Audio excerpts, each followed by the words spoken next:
కి 927 కోట్ల 99 లక్షలు, ప్రైవేట్ హాస్పిటల్స్ కి 1480 కోట్ల 52 లక్షల రూపాయలు. అంటే గవర్నమెంట్లో 34 కోట్లు పర్ మంత్ ఇస్తే ప్రైవేట్లో 55 కోట్లు పర్ మంత్ ఇవ్వడం జరిగింది అధ్యక్ష.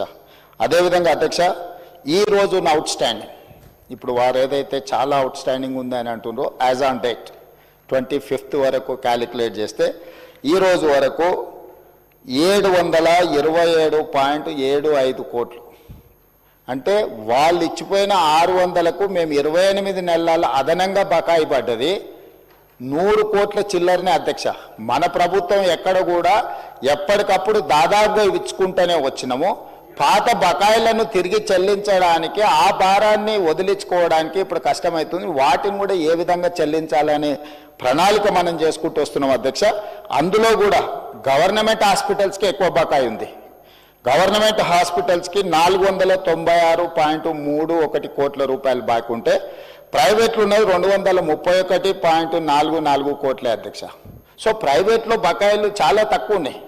ప్రైవేట్ హాస్పిటల్స్ రాజీవ్ ఆరోగ్యశ్రీ నిధులు ఇవ్వకపోవడం వల్ల ట్రీట్మెంట్ అందించడం లేదు, దానివల్ల పేదలకు అన్యాయం జరుగుతుందని ఏదైతే అపోహ కల్పించే ప్రయత్నం చేస్తున్నారో, వాస్తవ వివరాలు ఇవి అధ్యక్ష.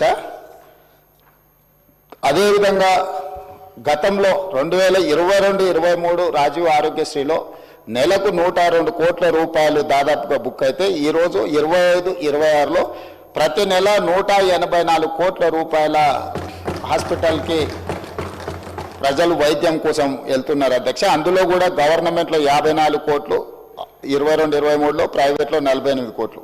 ఈరోజు గవర్నమెంట్లో 87 కోట్లు, ప్రైవేట్లో 97 కోట్లు.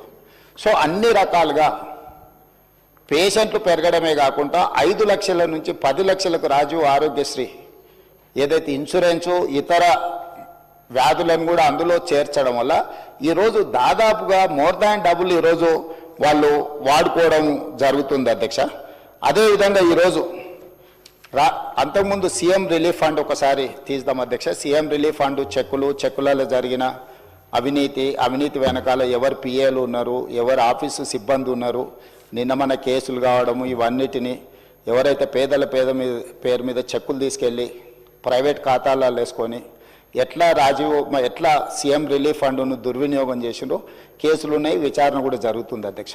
కానీ మన ప్రభుత్వం వచ్చిన తర్వాత సీఎం రిలీఫ్ ఫండ్ కానీ రాజీవ్ ఆరోగ్యశ్రీ కానీ ఎమ్మెల్యేలకు ఆన్లైన్లో వెబ్సైట్ ఇచ్చేసి డైరెక్ట్గా ట్రాన్స్పరెంట్గా ఎవరైనా అప్లై చేసుకునే వెసులుబాటు కల్పించి క్లియర్గా ఇస్తున్నాము. మేము ఈరోజు సీఎం రిలీఫ్ ఫండ్ ఈ 27 నెలలలో 2046 కోట్ల రూపాయలు సీఎం రిలీఫ్ ఫండ్ ఇచ్చినాం అధ్యక్ష. 2400 రాజీవ్ ఆరోగ్యశ్రీలో 2040 దాదాపుగా 4500 కోట్ల రూపాయలు ఈ 27 నెలల్లో పేదల వైద్యం కోసము ఈ ప్రభుత్వము సంపూర్ణంగా ప్రయత్నం చేసింది. ఇది సరిపోతుందంటే ఇది సరిపోదు అధ్యక్ష. మేము ఎప్పుడు ఇది సరిపోయింది ఇంకా ఇంతకంటే ఎక్కువ చేయలేమంటలేం. అందుకే ఈరోజు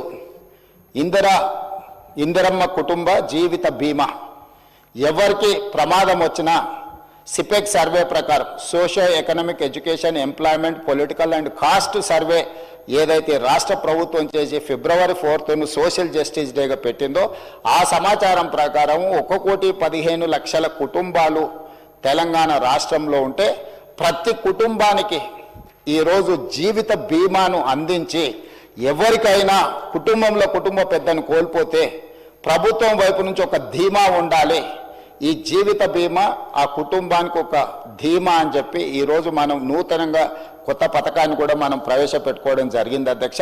ఈరోజు పేదలను ఆదుకోవడానికి అన్ని రకాల ప్రయత్నాలు చేయడమే కాకుండా ఈరోజు 35 గవర్నమెంట్ కాలేజెస్ ఉన్నాయి అధ్యక్ష. రాజీవ్ ఆరోగ్యశ్రీని భవిష్యత్తులో ఏవైతే టీచింగ్ కాలేజెస్ ఉన్నాయో, ఇక్కడ చాలామంది కాలేజీల యజమానులు ఉన్నారు, private medical colleges nursing colleges నడిపేవాళ్ళు. టీచింగ్ కాలేజెస్కేమో పేషెంట్లు రావటం లేదు, చాలా వాటికి పేషెంట్లు పోయే దగ్గరనేమో ప్రొఫెషనల్స్ లేరు.